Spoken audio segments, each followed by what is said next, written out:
Miss হবে না আপনার পছন্দের টিভি শো। দেখুন জি5 অ্যাপে একদম ফ্রি। আপনি চিন্তা করবেন না দিদি, ঠাকুরের আশীর্বাদে এবার শ্রীয়ের বিয়েতেও আমি কারোর কুনজর লাগতে দেব না।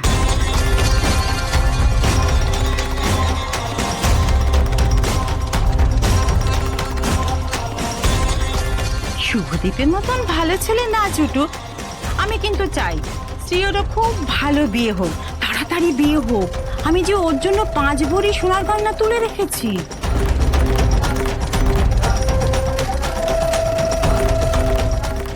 দাঁড়ান দাঁড়ান দাঁড়ান, মানে এই 5 ভরি সোনার ব্যাপারটা ঠিক বুঝলাম না। ও মা, সে কি কথা! সামাজিক নিয়ম কানুনগুলো তো মানতেই হবে। হ্যাঁ, স্ত্রীর বিয়ের আগে আমি আশীর্বাদী স্বরূপ ওকে এইটুকুনি দেব না? সেই জন্য তো আমি 5 ভরি সোনা তুলে রেখেছি। এইটুকু না দিলে লোকে কি বলবে বলুন তো? এই মা, আপনারা ব্যস্ত হবেন না। আমি কিন্তু বলছি না যে শুভদীপের আশীর্বাদে আপনারা কি দেবেন, কতটা দেবেন। আপনাদের সাধ্যের মধ্যে যা পড়বে তাই দেবেন। আমার ছেলে হাসি মুখে নিয়ে নেবে সেটা। ঈশ্বরের আশীর্বাদে আমার ছেলের তো কোনো অভাব নেই।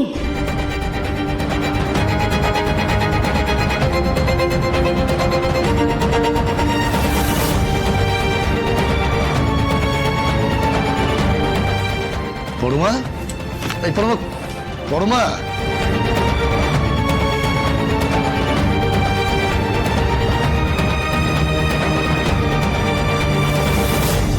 কোথায় যে গেল ফটোটা? গ্যালারিতেই তো ছিল।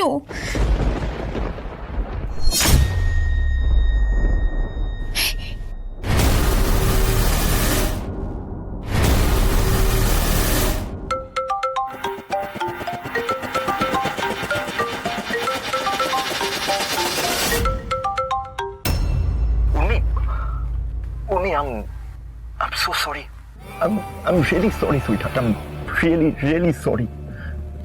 আমি সত্যি বুঝতে পারছি না যে আমার মতন একটা ছেলে তোমার সাথে এটা কিভাবে করে ফেললো।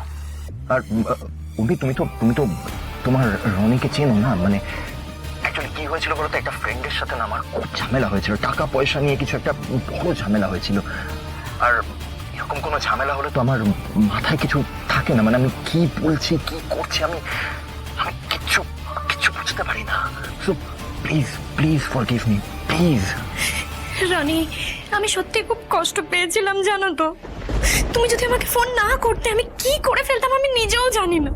তুমি আমাকে প্রমিস করো যে তুমি আমাকে কোনোদিনও ছেড়ে যাবে না। হ্যাঁ, promise, I swear, God promise. আর বেবি, কালকে কিন্তু আমি তোমার সঙ্গে দেখা করছি। হ্যাঁ, কালকেই আমাদের সেই স্পেশাল দিনটা, যেদিন আমি আমার আমার মায়ের সাথে তোমাকে দেখা করাবো। বাট তোমাকে কিন্তু একটা জিনিস আমাকে প্রমিস করতে হবে। তুমি আমার মায়ের সাথে দেখা হওয়ার আগে আমাদের ছবি কাউকে দেখাবে না বা আমাদের ব্যাপারে কাউকে কিচ্ছু বলবে না। তার কারণ হলো যে মানে আমার মায়ের সাথে দেখা হওয়ার আগে কেউ আমাদের ব্যাপারে কিছু জানুক, সেটা আমি একদম চাই না। সত্যি বলছো রনি? তুমি বলো না। একদম সত্যি। হ্যাঁ, না হলে আমি আর তোমাকে কালকে মায়ের সাথে দেখা করার কথাটা কেন বলছি, তাই না? ওকে, আমি তাহলে এখন ফোনটা রাখছি। আর আমি তোমাকে রাতে ফোন করবো, রাতে ফোন করে তোমাকে টাইমটা বলে দেবো। Okay, I love you so much. আগে তোমার বান্ধবীর মুখটা বন্ধ করাই শ্রী, তারপরে তোমার সঙ্গে আমার বোঝাপড়া তো বাকি রইল। কি বলো? ও সবকিছু মিটমাট করে নিয়েছে। কি হয়েছে বলতো? ওর এক বন্ধুর সাথে ওর খুব ঝামেলা হয়েছিল, তাই ওর মুড অফ ছিল। আর আমাদের মধ্যে কোনো ঝগড়া নেই। জানিস ও কি বলেছে? কালকে ওর মায়ের সাথে আমাকে আলাপ করিয়ে দেবে। বুঝলাম, কিন্তু এত তাড়াতাড়ি সবকিছু ঠিক হয়ে গেল? আরে এমনিতে ও খুব ভালো ছেলে, আর ভালোবাসলে এরকম কত ঝগড়া হয় বলতো। শোন না, তোর সাথে আমার কালকে কথা হবে, বুঝলি? আমি এখন আসি, লেট হয়ে যাচ্ছে। বুঝতে পারছি না তুই কোথায় যাচ্ছিস। যাবি মানে এক্ষুনি চলে যাবি? রাতে ও আবার কল করবে, বুঝেছিস? আমি তোর সাথে কালকে কথা বলছি, ওকে? ছবিটা দেখিয়ে যা। ছবি সারপ্রাইজ, সেই সব কিছু আমি তোকে কালকে দেখাবো। থ্যাংক ইউ রে, আসছি আমি আজকে। আমার কেন জানি না মনে হচ্ছে উর্মি খুব বড় ভুল করছে। যে ছেলে এত সহজে নিজের ভালোবাসার মানুষকে, নিজের কাছের মানুষকে এতটা কষ্ট দিতে পারে, সেই ছেলে কি আদৌ ভালোবাসার মানে বোঝে? যাই না, কিছু বুঝতে পারছি না, সবটা ভুলিয়ে যাচ্ছে। পরমা, তুমি আমার কথাটা শোনো না। না, তুমি কি করছো বলো তো? আচ্ছা, কি চাইছো আমাকে বলবে তো? মা, তুমি এভাবে গয়নাগুলো বার করছো কেন? মা, তুমি তার মানে রনিকে আশীর্বাদে 5 ভরি গয়না দিতে চাইছো, তাই তো?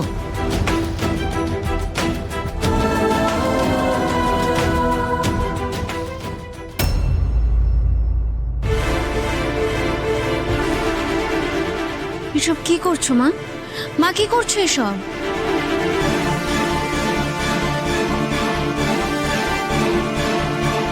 তুই যে আমার কবরই সোনা, সেটা এরা কেউ বুঝবে না। শ্রী নিজের ছেলের বিয়ে ঠিক হয়েছে, ভালো কথা, তাই বলে আমার মেয়েকে খারাপ কথা বলার সাহস এরা পায় কোথা থেকে?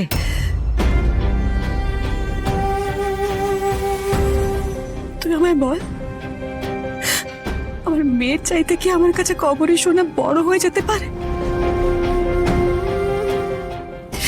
শ্রী, আমি না ভাবছি না যে লোকে কি বলবে, আমি সত্যি ভাবছি না, কিন্তু আমার মেয়ের অসম্মান হবে এটা আমি কিছুতেই মেনে নেব না। তাই আমি ঠিক করেছি, আশীর্বাদে আমি 5 ভরি গয়নাই দেব, একটুও কম দেব না।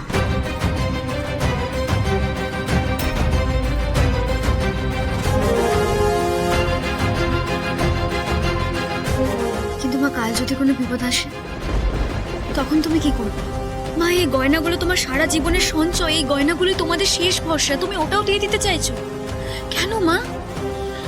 না না বলবো, তোমার মায়ের এই কথাটা তোলাই উচিত হয়নি।